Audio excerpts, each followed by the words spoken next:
Hi guys, welcome back to my channel. If you're new here, welcome. My name is Anya. I hope you guys are having a fantastic week so far. I'm really excited for this video. It's actually going to be my review on the Kathleenlights Dream Street Colourpop palette. I have been using it for a few weeks now and I have some opinions on it. So if you're interested in my thoughts on this palette, just keep watching. If you do enjoy this video, please make sure you give it a thumbs up and subscribe to my channel, and let's get into the video. Late last year, Kathleenlights announced that she was doing a collaboration with Colourpop Cosmetics. She came out with an eyeshadow palette and 3 lip products. One was a reddish sort of ultra satin lip, nude ultra satin, and then a gloss. I did get the red ultra satin lipstick, the one called Revere or something like that. I got it, I tried it, I actually hated the color on me. I do like orangey reds. That color was just off for me. When I got it in the package, I was like, this is not the same color I saw people wearing. It was more of like a rusted orange than a bright orange, which is what I was expecting. All the videos I had seen using that product was like very bright, like a hot orangey red. That was not my experience with it. It was actually more of like a rusted yellowy orange, and it made my skin look really sallow. I wish I would have kept it so you guys could see what I meant. I ended up giving the lip product away. I did not get the kit or the other 2 lip products. I was only interested in that red color. I ended up giving it away, which sucks. But I should have gotten the nude or the lip gloss. I think I would have been happier with those. But you live, you learn, whatever. I'll leave timestamps down below if this is a long video, so you can go ahead and skip ahead if you're only interested in one thing or another. It'll be linked either in the comments as a pinned comment or in the description box, so check that out. This is what the packaging looks like. This just says Dream Street Kathleenlights times Colourpop Shadow Palette. That is what it looks like. Is the back of it. It has all the names on the back. I've never tried Colourpop palettes, so I don't know if all of them come like this, but I was trying to open it from the side, you know, because most palettes open from the side. This one does not. It opens from the top. I don't know if you can see that little flip thing right there. It comes with a little indent right there for you to flip up. I was like, why is it not opening?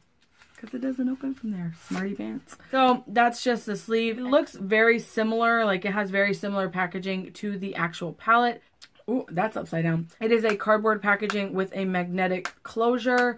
I like the magnetic closure. There are a few things that I don't like about the packaging. For one, it's like this cardboard packaging, and I don't like cardboard packaging that is light colored. It just gets super dirty and stains, and it's hard to clean. Having palettes that look dirty is like a pet peeve of mine. That might not be a big deal for you, but I don't like it. I will say that when I opened this, the shade called Water Bearer had stained a circle on the word dream, and I have gone over it many times with a makeup wipe. It's not coming off. It's not as bad as it was, but there's still a faint blue circle right there, so that's kind of like ugh. But otherwise the packaging isn't bad. I just wish this was like black or something darker so that it didn't stain this cream color. Maybe if the whole palette was this metallic shade, it would have been a little bit better, a little bit more easy to clean for me. Also, I want to mention the names on the back are opposite to how they are in the actual pans. For example, this color here is Mermaid Boy, and if I'm looking at the back of the palette, Mermaid Boy is actually back here on this side. I hope that makes sense for you. It doesn't come with a mirror, it just says Dream Street there. This palette was $16, so $16 to not have a mirror is not that big of a deal. Colourpop is a cruelty-free brand. They are made in the United States as well. You get some matte shades, some shimmer shades, some foiled shades in here, so it's a nice mix of colors. The one shade that I wish was in here that is not is a matte bone color to set your lids. I have this entire palette on my eyes today. This is the only thing I used except for a matte cream shade to set my primer down, and it kind of sucks for me because I feel like if I have a palette that is not an accent palette like all glitter or all neon colors or something like that, I feel like palettes need to come with enough shades or enough range that I don't have to pull any other color in. Personal preference, I wish that it was in here. It's not that big of a deal, but I want to point out the things that I think the palette is lacking. I do like the shade range overall. So let's start with the matte shades in this palette. This is Shooting Star, which is like a cooler tone beige. And then you have a more yellow tone beige right here that is called Magical. Water Bearer, which is this tealish blue color. Color next to it is Potion, which is like a rusty red. This color here is called Spark, which is a more of like a hot strawberry red. Then you have the shade Elfish, which is like a nice red tone brown. That is it for the mattes. Overall, I like the mattes in this palette. This shade in particular, I found very hard to build up if you didn't have a base underneath. This shade as well, you do have to sort of build up. This is the color I have on the outside of my eyes,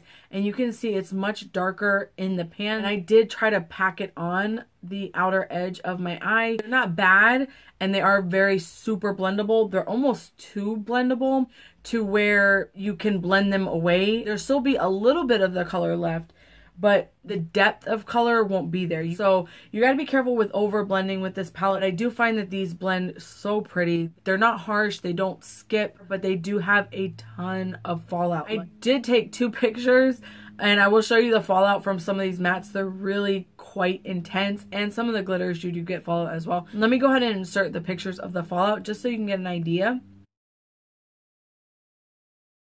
So I would suggest doing your eyes first if you are going to use this palette. If you are not a fan of doing your eyeshadows first, I would suggest putting a lot of powder under here. Some of these are not easily swiped away. My personal opinion, you should do your eyeshadow first, because even with a makeup wipe, I can't get all the shadow off. Overall, I think the mattes are really good in this palette. They do blend out really, really nice. These 3 colors are probably my favorite colors in the palette. This color Spark I find very unique to this palette. This is like a very pinky toned red. It's really pretty. I think that's it for the mattes. Now let's go into the more shimmery highlighter type shades.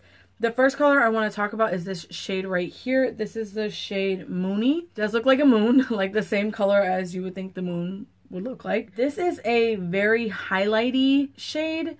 It has like that sort of pearlescent sort of shift. It doesn't have any glitter in it, but it is like a shimmery sheer formula. That makes sense? Like a sheer highlight. Like a sheer highlight. I like this color a lot. It's really pretty in the inner corner, which I have no inner corner highlight today, which I forgot. But I do have this on my brow bone to highlight my brow bone. If you're fair enough, you could use this as your highlight on your face if you wanted to. These 2 shades right here. This is the shade Kaleidoscope and Sweet Dreams. I'm putting these 2 together because in my mind these are like toppers, because they are more sheer. They are glittery, but they are not opaque. They do have like an undertone to them. The Sweet Dreams has more of a blush type undertone, and then Kaleidoscope has more of like a greenish blue type undertone. You can put them by themselves and they will be pretty, but they really shine when they're on top of an eyeshadow. They don't have as much fallout as some of the other eyeshadows in the palette. Now let's talk about these 2 shades. This is Mermaid Boy and this is Stardust, and I'm putting these together because they are sort of the same finish. They kind of remind me of a Super Shock Shadow in just the softness of them and sort of the way that they perform on the eyes. They're both really pretty. This is more of a bronzy shade, and of course Mermaid Boy is this really cool sort of teal shade that has a black undertone to it, like a black base, which I find very unique. Shifts black and teal. The color called Stardust is kind of like a meh color for me because I feel like I've seen it before in a bunch of other palettes and I don't feel like I need it in this palette. This color could have been replaced with something else, especially when you look at it with the shade Twinkle, which is next to it. These shades are very similar. Stardust has less fallout and is not as foiled or as crumbly as Twinkle, but they're so similar in color. They're just like slight variations of bronze that I don't think that this palette needed both of them. But overall, these 2 shades are really nice. Now let's talk about Twinkle. This is more of like a foiled eyeshadow. It's very, very soft to the touch. It has a lot of glitter in there. This shadow, the main reason I would tell you to do your eyes before you do your foundation with this palette is if you are going to use the shade Twinkle.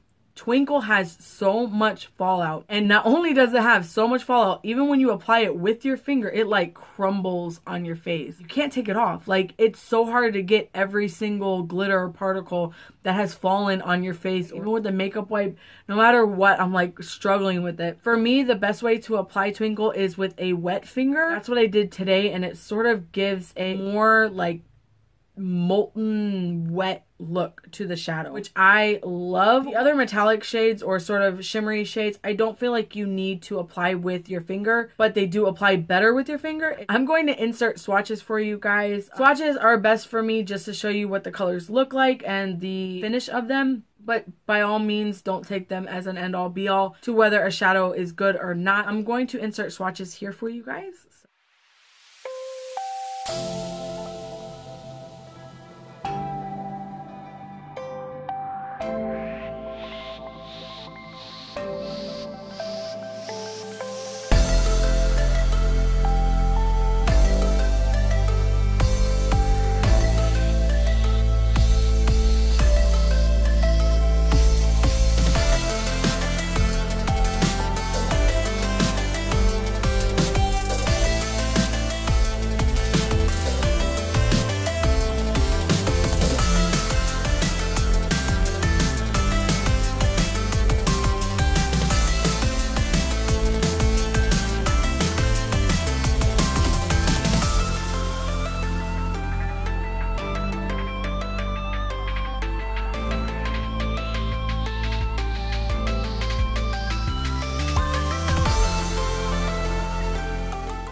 I think overall this is a really good palette. I've been reaching for it a lot and I noticed that I can get a lot of different looks out of this palette. You do have to build some of the shades up a little bit. If you want it to look just like it is in the pan, you might want to use an eyeshadow base or just make sure you pack on the color and just barely blend out the edges. And they blend super easy, so that shouldn't be a big deal for you. The eyeshadows are really pretty. They're very easy to blend out. It's very simple to use these. I don't know if all the Colourpop palettes have the same formulas, but if they do, I would recommend them. It's 16 bucks for 12 eyeshadows, and I think you get a pretty decent amount of shadows in here. That is my review. I would recommend these. I will leave the link for this down below, as well as any other pertinent information. Let me know what your thoughts are on this palette. I hope you guys enjoyed this video. If you did, make sure you give it a thumbs up and subscribe to my channel. I'll see you in my next one. Bye. But I know they have a bunch of other, I know that Colourpop has a bunch of other shadows. I know that Colourpop what your thoughts on were the, no. I'm going to insert swatches. I'm going to insert swatchers. I held it like this. Ah, my finger in it. Oh, what else? To be my review on the Kathleenlights Colourpop. That's not the name of it.